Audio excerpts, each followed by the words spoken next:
აკრძალული წიგნის თაროს მომდევნო წიგნს წარმოგიდგენთ, რომელიც დავასრულე.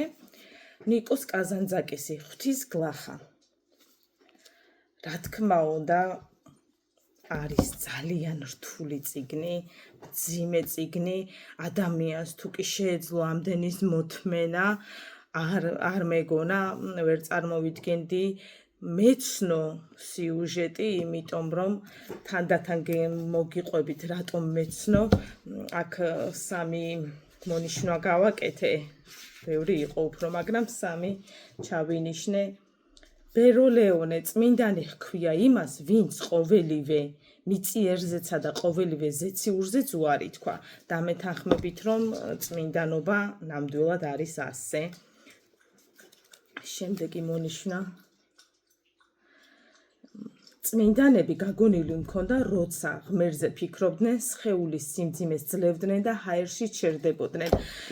მე ვინც არიცით, შეგახსენებთ, მეც წაკითხული მაქვს, რომ ჩვენი მამა გაბრიელი, როდესაც ლოცულობდა, უნახავთ, რომ იწეოდა ჰაერში. ღვთისმადლით ჩვენც ყოლია, წმინდანი.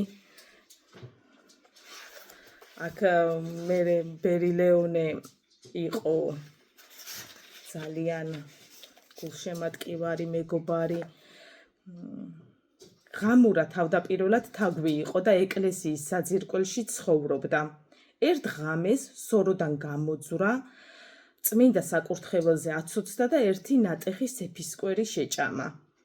უმალ ბეჭებზე ფრთები ამოუვიდა და აი ღამურად გადაიქცა. ღვთის გლახა ბიოგრაფიული რომანია და წმინდა ფრანცისკელთა ორდენის დამაარსებლის ფრანცისკე ასიზელის შესახებ გვიამბობს. ეს არის მე-13 საუკუნის შესახებ. ამ დროში იტალია არის ნახსენები. ამ დროში ვეცნობით ახლად ჩამოყალიბებულ ბერთა ორდენებს.